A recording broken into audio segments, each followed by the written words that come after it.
Okay, we're back in the shop today. I got a friend of mine over here who bought a guitar and he wants to learn how to do the frets in it. The frets are out, so he's cleaning up the fretboard right now. It's a 12 radius fretboard. He's cleaning the fretboard up, and once he gets that all cleaned up, as you can see, the rail that he's using has a radius to it. Flip that over there once, and that has a radius to it, as you can see. And these rails you can get from StewMac, or you can go out and get wood block radius tools to do this, but I find that these work a lot better with StewMac. So it's a matter of being patient. Take your time, get your radius back to where it was, and then once he gets that back to where it was, we're going to go on to step 2 here and show him how to start doing frets for this thing. So hang in there with us and we'll keep going. Okay, after a short bout here, Rob has set the radius on this. This is a radius tool. I don't know if you can see it. The radius on this particular board happens to be a 12. You can buy these at StewMac also, but that's how you set your radius. You follow it down. That's how you find out what your radius is. So after doing all that, now what we want to do is we want to clean this up, and I clean mine up on the buffer.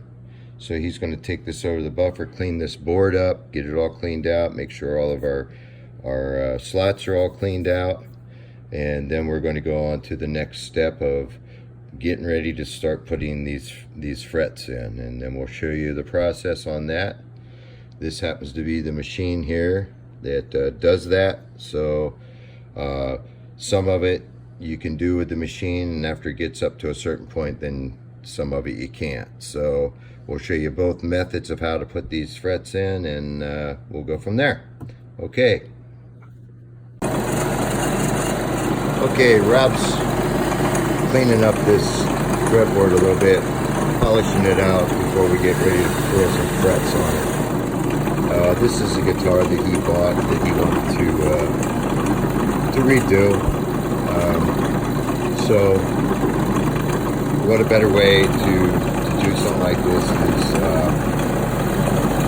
learn how to do your fretwork on a guitar that is already done, and then that way you can learn how to do it before you start working on your own stuff. And it really does help.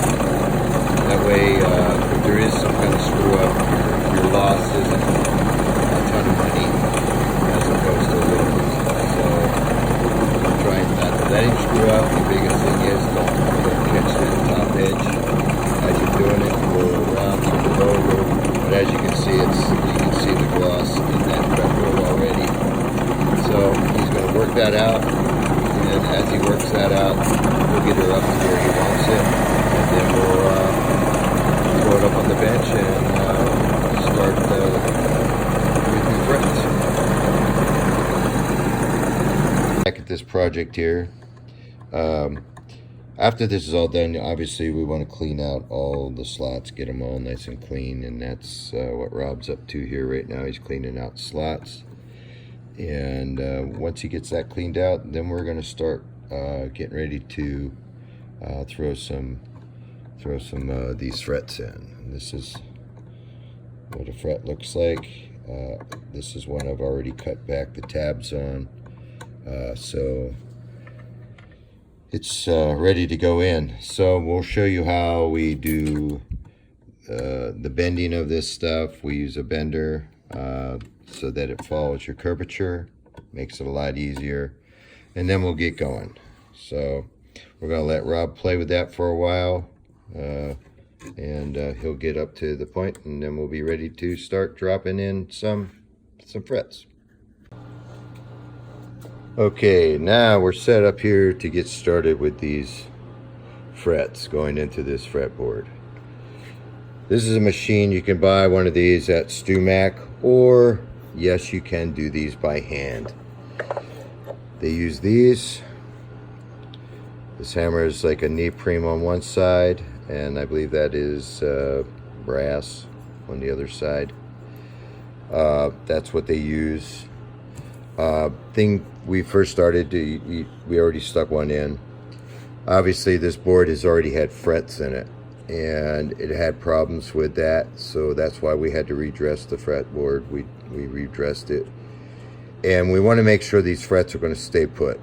So they do make a crimper for the frets to recrimp and make it a little bit tighter.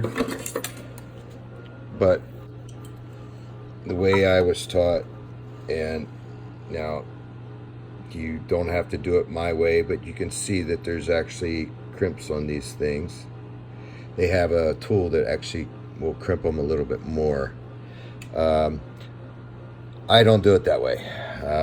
I've always put, as I'm setting, going down, I'll run a small bead of glue and across the bottom of the fret, and then set it in there. As you're going, obviously, lay out your fret on there and cut it to length.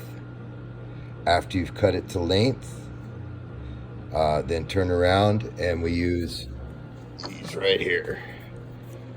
These little boys, you can also get these at StewMac, and what they do is they cut their nippers. They will cut back the tab that is at the end. You can see underneath there, and if you can kind of, I don't know if you can see it. You kind of can see it. Anyway, it shaves back that tab, and you want to shave back the tab because you have binding on here that doesn't have a slot that goes all the way through the neck.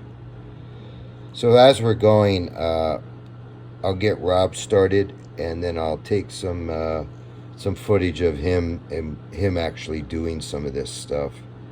And Rob is learning this right now too, so that's it. It's something new for him. He's learning how to do it, and so it's going to be a learning experience for you guys and for Rob. So as he's going, you know, I'll try to explain stuff as we go.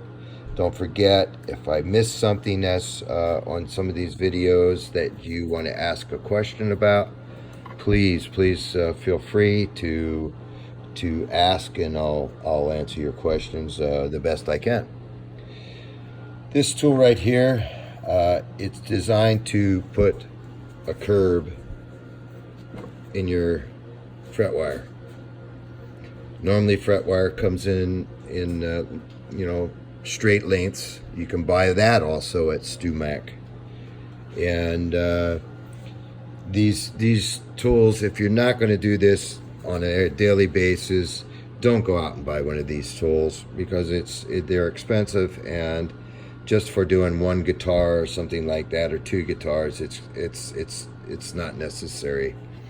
When we get further back on this board here, I'll show you how we do. I'll let Rob grab the camera, and I'll show you how to set one by hand. And on some of these you have to, because obviously the machine won't go all the way back into here. So I'll show you how to do a couple by hand, and it's easy. It's not that hard. People are afraid to tap on these things, but don't be afraid to rap on them. That's what these hammers are for. So when we get to that point, we'll go from there. So let's get Rob started now on this project, and then we'll come back to you in a little bit. Okay, we got Rob started here. He's up to his third fret here. He's cutting his lengths here, and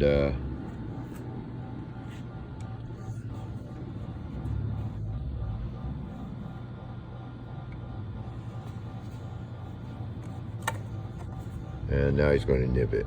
He's going to nip the ends off underneath. Can we see that, Rob, what it does? There you go. You can actually see how far what it does. And by doing that, it allows it to clear your bindings.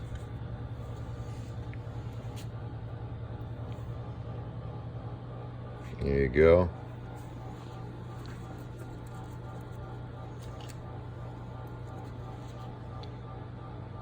And believe me, to do these things, you don't have to be a rocket scientist to do them. It's fairly easy. A lot of people are afraid to do it simply because they're afraid they're going to screw up something. Your biggest thing is if you are doing them by hand, not, you don't want to miss and smack your fretboard. That's a given. So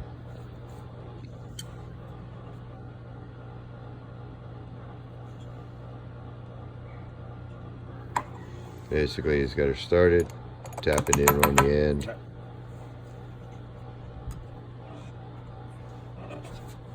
Hold it, bro. Sure. Just want to get it started down in the groove, so that it doesn't go off the or going crooked. And sometimes they will. I mean, you got to pay attention as you're doing it. And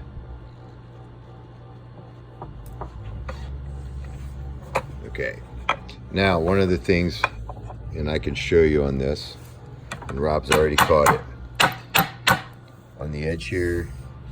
As you can see, you got one that's sticking up a little bit.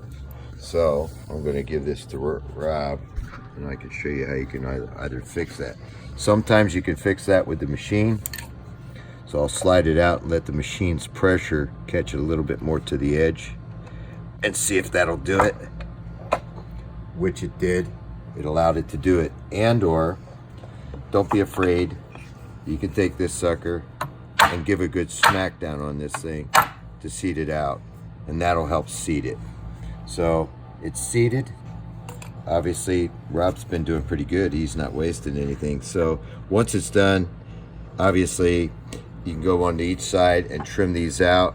Obviously he had that right on. He's not wasting any material, so that's cool. So that's how that part is done when you start doing these, and it's not that hard of a deal to do. I mean, once just follow suit all the way down until you reach the other end. So we'll come back in a little while and see how Rob's doing, if he's cussing at it or whether he's really liking what's happening. So far he's getting it done. It's dropping in, and then we're going to show you how to dress these edges out, how to check and make sure all these are flat, so that we don't have any, once we get it set up on the guitar again, so that we don't have one that's high and one that's low. That's usually a given with a lot of these. Not necessarily. Sometimes you luck out and you go, oh, that's flat all the way down. But usually in my experiences, that's not true. So we'll show you how to do that coming up here, but we'll get out of Rob's way and let him get his fretboard going here and get her done. Okay, we're going to do some of these. We're going to manual put them in. The machine won't reach back far enough on the board, so we're gonna have to drop some of these in manually. So this is the way most beginners will be doing this. Guys that are just, like I say, once again, these machines are quite costly, and if you're only going to do a guitar, one or two, then don't go out and buy this machine. I mean, it's not worth doing that for just doing one guitar. So he's getting it figured out here. On a lot of these, especially when you're doing a neck like this, if it's a redo, always take a little bit of glue, and just, you don't need a lot, you just put it right on the edge of your fret, and put it in there, because otherwise too much glue, it's going to be all over your fingerboard for one thing. You don't need that much. And to take it back out, there is a method, and I can show you that in the future, of how to remove some of these frets and get them out after after they've even have glue on them. And it's a cool method on how to do it, but we won't hit that on this show. But start it. Don't be afraid to hit it, and walk it right on across your board.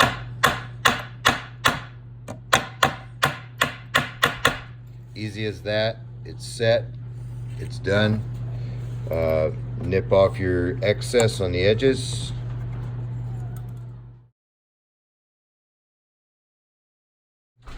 And there you go. Okay, Rob's got his frets all in, and what we're doing now, we want to set the angle on the ends of the frets. And this little tool that he's using, you can get one of these at StewMac.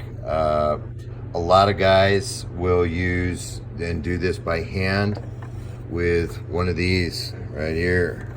And yes, you can do it just by holding it like at the angle that you need and going up the side. That's a guess method. This little tool here takes that guess out of it, and that way you're kind of for sure you're not going to screw it up. But not saying that you can't use that other tool, you certainly can. So Rob's going to sit back and he's going to work this down till he gets that all back in, and that these ends of these frets are all nice and even with the side of this board. And that's what he's going to do right now, and we're going to let him go ahead and do it, and then we'll come back to that after he's got that out of the way. So he's getting there. Okay, Rob went through and dressed out all his frets and leveled them all out. And usually when we level them, you can either use this tool, or I suggest the beam that we were showing you earlier to run across the whole set of frets. And that'll get them all. You want to make sure that your neck is flat. Get all the low spots, high spots, get all them out. Now's the time to do that. So that's what he did. He went through and set all that. Then he went in and did all the dressing on the ends of the frets. And he used a file, which is here someplace. But anyway, this is your top dress file. You can see it. You go through and basically you're top dressing the fret itself. So as you get that out, that's what you want to do. Work that all out, then come back over it. I usually take a piece of sandpaper, basically, and fold it like this, and then run it back and forth across the fretboard, and then you can polish it and come in and polish the frets so that they're nice and clean.